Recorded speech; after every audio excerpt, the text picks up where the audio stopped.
Buried under the ancient monument of Stonehenge, a team of archaeologists stumbled upon a cache of human skeletons, fascinating relics from the region's mysterious past. But when they took a closer look, they realized that one was hiding an incredible secret. They found an artifact tucked inside the mouth of a dead man for thousands of years that could change everything we think we know about this historic site. When an expert studied Stonehenge's skeletons, she found clues about the monument's secret purpose.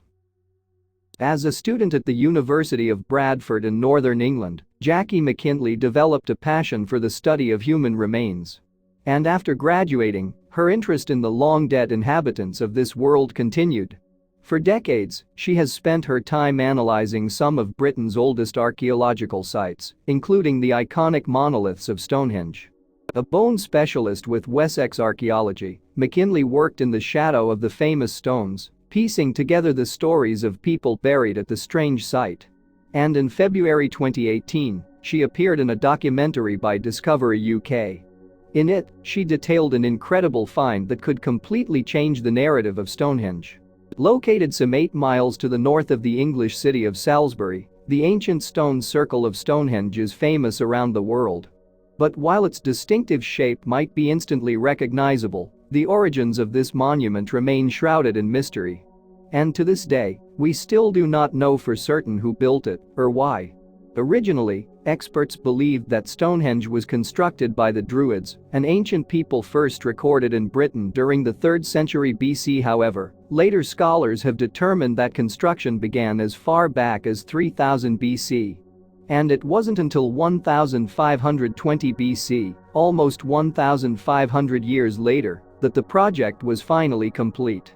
Thought to have been constructed in 6 stages, Stonehenge consists of a series of sandstone slabs, known as sarsen stones. Scattered amongst these are smaller rocks, called bluestones thanks to their distinctive tinge. And while some are arranged in an upright manner, others have been placed horizontally, creating what is known as a post and lintel formation. When Stonehenge was built, experts believe the sarsen stones were sourced from the surrounding countryside, likely from the Marlborough Downs some 20 miles away. However, the heaviest of these slabs, known as the heel stone, weighs more than 30 tons. So how did these ancient people, lacking the machinery that we have today, heft these rocks into place? Indeed, and the mystery only deepens when one considers that the bluestones came from South Wales, a distance of up to 150 miles away. In fact, there are some who believe that these rocks could only have made it to Stonehenge by way of melting glaciers that carried them across the country. However, most experts accept that human innovation, rather than a natural occurrence, was behind this impressive feat. Today, one of the most widely accepted theories is that the stones were placed on sledges and rolled along felled trees onto waiting rafts. And from there, they were floated up the river to their new home in Salisbury. However, no evidence has ever been uncovered to support these claims, and the truth behind the construction of this great monument remains a mystery. And just as they do not know exactly how Stonehenge was built, historians are equally unclear on why. According to some, the monument was intended to serve an astronomical purpose, perhaps predicting occurrences such as eclipses. Certainly, it has been observed that the stones align with sunrise and sunset during the solstices.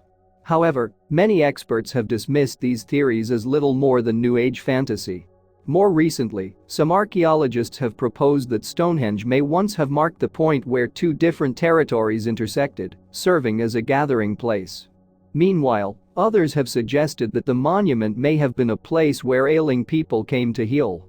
And while this theory is unproven, there is plenty of evidence linking the circle with the cycle of life and death. In fact, over the years experts have uncovered numerous human remains in and around Stonehenge. For example, in 2002 a team from Wessex Archaeology discovered the grave of a man who would come to be known as the Amesbury Archer. Dating back to around 2300 BC, it was a relic like nothing that had ever been seen before. Located just a few miles away from Stonehenge, the grave was the richest Bronze Age burial site ever discovered in Britain. Over the course of the excavation, archaeologists recovered some 100 artifacts from the site, including gold hair accessories dating back to around 2470 BC. Furthermore, The gold found at this grave site was the earliest example of this precious metal ever uncovered on British soil. And that wasn't all. Buried alongside the male skeleton, archaeologists discovered a number of copper utensils and a collection of ancient ceramic pots. Additionally, there were arrowheads and wrist guards, suggesting that the man had been an archer in life. On closer investigation, researchers were able to learn even more about the life of the Amesbury archer. Most interestingly, perhaps, was that he was not a local to Stonehenge. According to studies of his tooth enamel, he had spent his childhood in the Alps in Europe before making his way to Britain. For some reason, the Amesbury archer had traveled hundreds of miles to arrive at Stonehenge during the time the Great Monument was being built. But why? Because of the artifacts found in his grave, experts believe that he was a metalworker, perhaps one of the first in Britain to craft with gold. So might he have had a hand in the construction of Stonehenge itself? Whether the Amesbury archer was involved in the building of Stonehenge or simply drawn to the attraction of the new circle, we may never know. However, the discovery of his rich grave shed a new light on one of the least understood monuments in Britain. And this Bronze Age metalworker was far from the only person laid to rest in and around these strange megaliths. In fact, since the 1920s, archaeologists have been recovering cremated human remains from Stonehenge and the surrounding area. For instance, the remains of 56 people were found in pits lining the inner circumference of Stonehenge itself. And while these relics were initially dismissed as unimportant, modern researchers have since returned to examine them. Then, in 2018, archaeologists published a study of the remains of 25 men, women and children, originally buried at Stonehenge. Dating to around 3000 BC, they would also have been interred at the monument around the time of its creation. And like the Amesbury archer, some of them had traveled far to get there. Using a technique known as strontium isotope analysis, the researchers determined that while 15 sets of remains belonged to local people, 10 did not. In fact, it's believed they came from Western Britain, potentially the same place as the source of the bluestones in Wales. Moreover, archaeologists discovered that some of the remains had been stored in special bags, suggesting that they had died elsewhere before being brought to Stonehenge. But who would carry them for more than 100 miles across the British countryside? And why? For the moment, that mystery remains unsolved. As well as cremated remains, there has been a scattering of more complete skeletons recovered from in and around Stonehenge. In fact, one was unearthed as far back as 1923, although it was long believed to have been lost during the Blitz of World War II.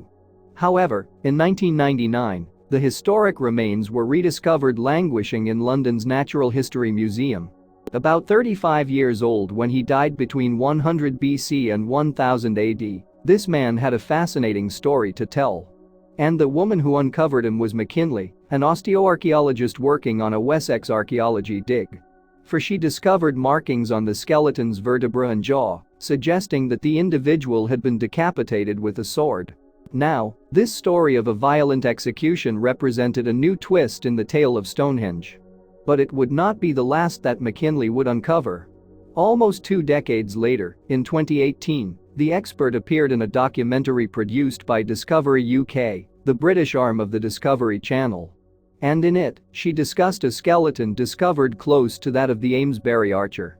According to McKinley, experts know there are as many as 400 burials in the area immediately surrounding Stonehenge. And by studying the human remains, she believes, we can learn more about them and why these people came here. In the documentary, The Secret Skeletons Beneath Stonehenge, she explains, a lot of the time the dead are buried in certain positions, postures, or have certain materials with them. So there are a whole variety of things that I go to look for, McKinley continues, because that can tell me something about their life, but also about Stonehenge. In fact, the osteoarchaeologist has long been suspicious of the theory that the site was only used for a few days every year. And now, she believes that she has the evidence to support this claim. In the documentary, McKinley focuses on her findings from one set of remains buried beneath Stonehenge. From the skeleton, I can tell this was probably a young, adult male, probably in his early 20s, she explains. However, the most fascinating thing about this individual was a strange artifact that archaeologists found within his grave. This is a pair of gold ornaments that were found rolled together inside the mouth, McKinley explains.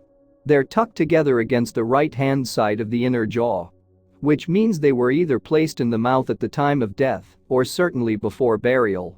Of course, it is not particularly unusual to discover precious objects alongside human remains, but this was something else. These are really rare, McKinley continues. There are only about 8 pairs known from the country. But what could such an unusual artifact mean? According to experts, prehistoric people were often laid to rest with items that reflected their profession or status in life. So was there a connection between the man and the finely wrought gold? At the time of the burial, metalworking in Britain was still in its infancy. However, the items recovered from the skeleton at Stonehenge are of a remarkably high quality. And according to McKinley, it would have taken a great level of skill to forge them, perhaps marking this individual out as a craftsman of unusual talents. These are very finely worked items, and to be able to have not just the technology, but the skill to have learned how to change something which was essentially a lump of rock into something that delicate and that beautifully worked, would really have been seen as something quite magical, McKinley explains. But while McKinley believes that the mystery man was a metalworker himself, she doesn't think he was responsible for the ornaments found in his own grave. Instead, she suggests the gold ornaments were crafted by another individual, buried just 10 feet away. I think he was the person who worked the magic, she explains. I think he was the person who could make those changes from pieces of rock to items of beauty. Interestingly, this second man was the Amesbury archer, the skeleton first discovered by Wessex Archaeology back in 2002. As mentioned earlier, he too was also buried alongside gold ornaments, as well as metalworking tools. But what were these two skilled individuals doing at Stonehenge? According to McKinley, they had likely traveled to the monument in order to sell their wares. For McKinley, the presence of these artisans at Stonehenge is a clear indicator that her theory is correct. And that rather than an occasional place of worship, the site was actually a bustling hub of commerce and trade. Amazingly, that wasn't the only revelation that was gleaned from the skeletons buried beneath the stone circle. No, because in the documentary McKinley goes into further detail about the analysis that originally traced the Amesbury archer to the European Alps. Now, they have apparently narrowed that down to a region in what is now Germany, a distance of some 700 miles. And when she ran the same tests on the younger individual, she found equally surprising results. This time, the analysis showed that the man had been born in the area around Stonehenge. However, it also revealed that he had spent his teenage years living in Central Europe, suggesting multiple long-distance journeys. According to McKinley, it's a startling revelation that sheds new light on life in prehistoric Britain. The fact that we've been able to demonstrate that people might have moved several times in their lifetime, between quite long distances, is fascinating, McKinley explains. What you've got is a connection between people over a large geographic area, and whether they kept that connection because of trade, or because of family, or probably a combination of the two, that is just so modern, in many ways. In the documentary, the narrator highlights the significance of McKinley's findings. This discovery rewrites our understanding of the natural world, he says. 4,000 years ago, these two men traveled vast distances over land and sea. They were part of a complex web of connections, perhaps with the marketplace of Stonehenge at its core. Remarkably, this isn't the only evidence that Stonehenge was frequented by a surprisingly well-traveled demographic. In fact, the documentary reveals a number of fascinating artifacts uncovered from graves in the region. In one, archaeologists discovered a necklace made from Danish amber, while another yielded an axe head of Italian jade. Elsewhere, the team uncovered a dagger crafted from a mixture of Welsh copper, Cornish tin and Scandinavian whalebone. Today, researchers are still striving to understand the many mysteries of Stonehenge and to learn more about who built it and why. And while the work of people like McKinley is helping to unravel the monument's past, many questions remain. In fact, we may never know the whole story of how these strange monoliths came to be. Thanks for watching, and don't forget to like and subscribe.